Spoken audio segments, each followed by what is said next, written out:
데이터는 21세기의 석유라는 표현은 2006년 영국 수학자 클라이브 험비가 처음 제시한 이후 데이터가 실물 자원을 대체하는 핵심 가치로 자리매김했음을 상징적으로 보여줍니다. 과거 석유를 보유한 국가와 기업이 세계 질서를 주도했다면 오늘날 그 역할은 데이터를 보유, 활용하는 플랫폼 기업이 맡고 있죠. 이러한 현상의 정점에 서 있는 기업이 바로 구글인데요.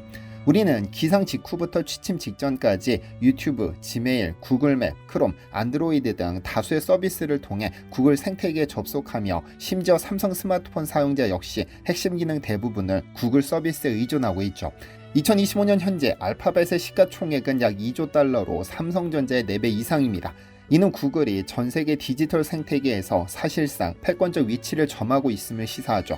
구글은 플랫폼 데이터 기반 수익 모델을 통해 사용자 행동 데이터를 수집, 분석해 가치를 창출하는 반면 삼성은 스마트폰 등의 물리적 제품을 제조, 판매하는 전통적 하드웨어 모델에 의존합니다. 다시 말해 삼성의 폰은 껍데기고 그 속의 두뇌와 혈관은 구글이 지배하는 것이죠. 그래서 삼성이 휴대폰을 팔아 구글의 배를 불린다는 자조 섞인 평가가 나오는 겁니다.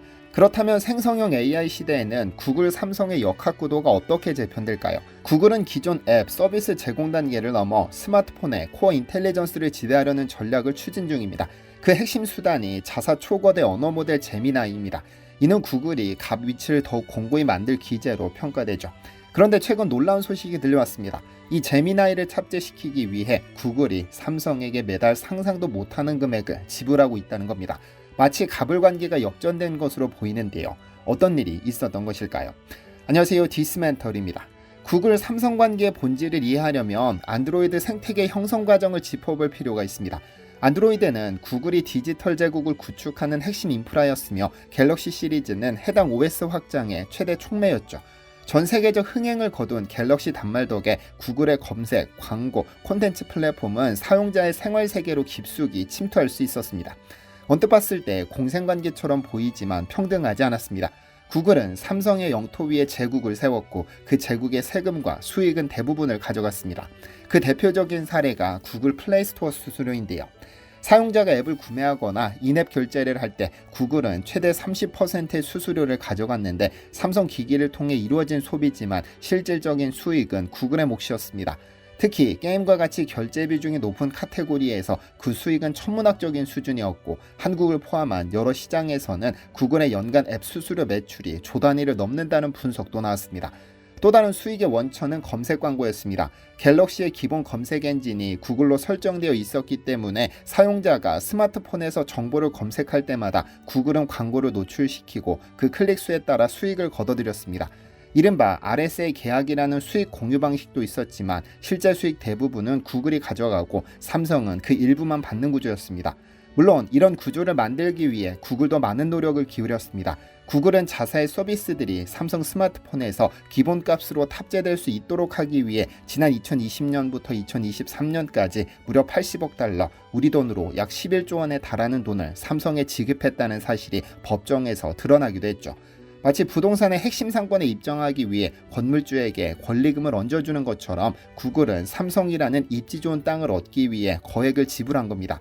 그렇다고 삼성이 일방적 손해만 본 것은 아닙니다. 삼성은 구글과의 파트너십을 통해 안드로이드 로열티, 갤럭시 브랜드 확산 등 안정적 시장 지위를 획득했죠. 다만 시간이 흐르며 기계는 우리가 만들고 데이터와 수익은 구글이 가져간다는 구조적 불균형에 대한 문제의식이 대두됐는데요. 그런데 생성형 AI 시대가 도래하며 갑을 관계가 바뀌었습니다. 삼성이 자체 AI 및 가우스를 통해 독립 생태계 구축을 모색하기 시작했는데 구글이 바지가랑이를 붙잡기 시작합니다. 다시 한번 기본 탑재 전략을 제안한 것이죠. 즉 갤럭시 단말의 기본 AI 어시스턴트로 제미나이를 탑재하자는 겁니다. 실제로 구글은 이 전략을 위해 제조사에 거액을 지불해 왔는데요. 2022년 애플에 200억 달러, 2020년, 2023년 삼성에 80억 달러를 지급한 사실이 공개됐고 법원은 이를 시장 지배력 남용으로 판단했죠. 이번 제미나이들 역시 유사구조라는 점에서 규제기관의 예의주시 대상이 되고 있습니다. 올 1월 미국 워싱턴 연방법원에서 열린 구글의 반독점 소송 2차전. 이 자리에서 미 법무부는 구글이 인공지능 제미나이를 삼성 스마트폰의 기본 어시스턴트로 탑재하기 위해 막대한 금액을 매달 지급하고 있다고 밝혔습니다. 이는 과거 불법으로 판결받은 계약들과 놀라울 정도로 유사하다고 지적했죠. 특히 법무부는 구글이 이번에도 기본 설정을 확보하기 위해 하드웨어 제조사에게 대가를 지불하는 전형적인 독점 전략을 되풀이하고 있다고 봤습니다. 이 계약은 단순히 AI 기능을 추가한 수준이 아닙니다. 구글은 제미나이를 갤럭시 S24 시리즈부터 스마트폰의 기본 AI 어시스턴트로 탑재하며 사용자의 질문 응답, 검색, 앱 실행, 일정 관리 등 스마트폰의 핵심적인 기능을 제미나이를 통해 처리하게 만들었습니다. 이는 사용자가 일상 속에서 접하는 거의 모든 정보 접근 경로를 구글이 통제할 수 있게 된다는 의미인데요. 과거에는 검색창이 그 통로였다면 이제는 AI 어시스턴트가 새로운 관문이 된 셈이죠. 구글 측은 이에 대해 제미나이는 반독점 소송의 대상이 아니며 AI 제품에 대한 독점적 지위도 가지고 있지 않다고 반박했습니다. 소송의 대상이 되면서도 구글이 삼성에 집착했던 건 AI 어시스턴트가 기존의 검색 포털을 대체할 가능성이 높아졌기 때문입니다. 그리고 그 각오를 삼성에게 보여줬습니다. 상납금으로 말이죠. 과거 안드로이드 시기보다 훨씬 더 달콤한 조건을 보인 겁니다. 구글은 삼성에게 매달 고정 수익을 지급할 뿐 아니라 제미나이 앱 내 광고 수익까지 일정 비율로 배분해주기로 했습니다. 계약 기간은 최소 2년이며 2028년까지 연장될 수 있는 옵션이 포함되어 있습니다. 단순한 기능 탑재가 아니라 AI 생태계 전반을 삼성과 공유하는 수준의 조건이 포함된 셈이죠. 결국 삼성은 구글과의 제미나이 탑재 계약을 체결했으며 갤럭시 S24부터 적용되고 있습니다. 여기까지 보면 삼성이 결국 또 의리되려고 하는 건가라는 걱정이 생기실 수도 있는데요. 다만 그때와는 상황이 조금 다릅니다. 삼성이 이 제안을 받아들이기 전까지 구글 외에도 마이크로소프트, 오픈 AI, 퍼블렉시티 등 수많은 경쟁사가 삼성의 AI 파트너십을 제안했는데 구글 측 증인도 법정에서 이 같은 사실을 인정했습니다. 삼성은 여러 대안을 신중히 검토한 끝에 구글과의 계약을 어쩔 수 없이 한 게 아니라 선택한 것이라고 말이죠. 왜 그랬을까요? 이번 계약에서 주목할 또 하나의 지점은 구글이 삼성에게 광고 수익 일부를 공유한다는 점입니다. 이는 삼성 입장에서 단순히 플랫폼을 빌려주는 것이 아니라 AI 서비스의 성공 여부에 따라 직접 수익을 얻을 수 있는 구조입니다. 구글은 사용자의 행동 데이터를 통해 수익을 올리고 삼성은 그 일부를 가져가는 동반 수익 모델, 다시 말해 제미나이가 성공할수록 삼성도 이익을 보는 구조이기 때문입니다. 또 하나 주목할 점은 이번 제미나이 계약이 단일 독점 형태가 아니라는 점입니다. 보도에 따르면 최근 구글은 삼성과의 검색 계약에서 과거에 존재하던 구글만을 기본으로 설정해야 한다는 독수 조항을 삭제한 수정 계약안을 제안한 것으로 알려졌습니다. 이는 삼성이 향후 다른 AI 서비스를 함께 제공할 여지를 확보했다는 의미이며 구글이 삼성의 플랫폼 선택권을 일정 부분 인정했다는 방증입니다. 삼성은 단지 제미나이를 기본 AI로 설정한 것이지 구글에 완전히 종속되지는 않았다는 신호로도 해석할 수 있습니다. 즉 과거 삼성 휴대폰이 세계로 뻗어나가기 전에는 을의 위치가 강했지만 지금은 자사 AI든 다른 기업의 AI든 선택할 수 있는 적어도 일부분 갑의 위치가 되었다는 겁니다. AI 전쟁의 승자는 아직 결정되지 않았지만 적어도 현재 삼성은 선택받는 기업이 아니라 선택하는 기업으로 일종의 칼자루를 쥐고 있는 셈인데요.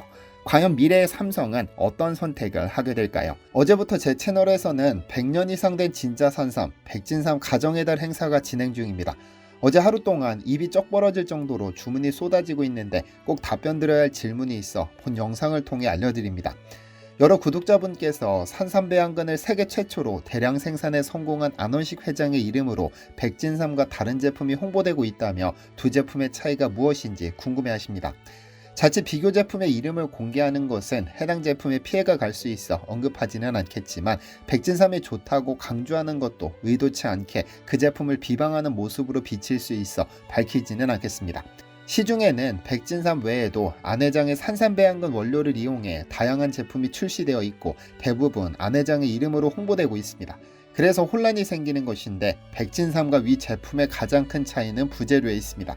어제 영상에서 언급했듯 백진삼은 산삼배양근을 메인으로 하되 포괄적인 면역력 증강에 초점을 맞춘 제품입니다. 인터뷰에서도 들으셨겠지만 부재료 하나하나를 엄선해 면역력 증강이 극대화되는 것에 초점을 맞췄습니다. 인터뷰 당시 저는 지난 30년간 모은 1000뿌리가 넘는 전 세계 산삼들을 전부 볼 수 있었고 그중 100년 이상 된 최상급 천종산삼의 부정근을 배양해 백진삼의 원료삼으로 썼습니다. 최상급 산삼이라는 것은 안 회장이 특허를 보유한 DNA 지문 분석 방법을 이용한 산삼 확인법을 통해 확인됐고 이걸 농축시켜 부재료와 배합시킨 겁니다. 그리고 또 한 가지 특징은 백진삼의 원료는 우리가 3제품을 먹는 이유로 꼽히는 진세노사이드 함량이 무려 81mg입니다. 제가 아는 많은 시중 제품들이 약 20mg 전후인데 그보다 4배 이상 높죠. 이는 타 제품과는 비교될 수 없는 독보적인 수치일 뿐 아니라 1일 섭취 기준 대비 2000% 이상 높습니다. 그래서 안 회장도 90세가 넘으신 노모의 식탁에 백진삼만 쌓아놓고 드시라고 권하고 있죠. 믿을 수 없는 제품이라면 아마 어머니께 드리지는 않을 겁니다. 그리고 백진삼 하나를 만들기 위해 거치는 탱크가 자그만치 10개가 넘습니다. 그리고 각 탱크의 모든 부품을 안 회장이 직접 설계했기 때문에 굉장히 특수한 방식으로 작동합니다. 탱크 하나를 거칠 때마다 전혀 새로운 물질이 되는데 이 과정을 10번을 거친 후에야 백진삼이 됩니다. 그래서 자신있게 모든 부원료를 공개하고 있지만 부원료를 알아도 똑같이 따라할 수 없는 독보적인 기술력이 생산 공정에 있습니다. 어제부터 가정의 달 기념 최대 50만원 할인 행사가 진행 중입니다. 재고 소진 시 행사는 바로 종료됩니다. 이번 5월에는 소중한 분들께 100년 이상 된 진짜 천종산삼을 선물해 보시는 것은 어떨까요? 아래 고정 댓글로 구매 링크 남겨드리겠습니다. 시청해 주셔서 감사합니다. 디시멘터리에서는 여러분의 제보를 기다립니다.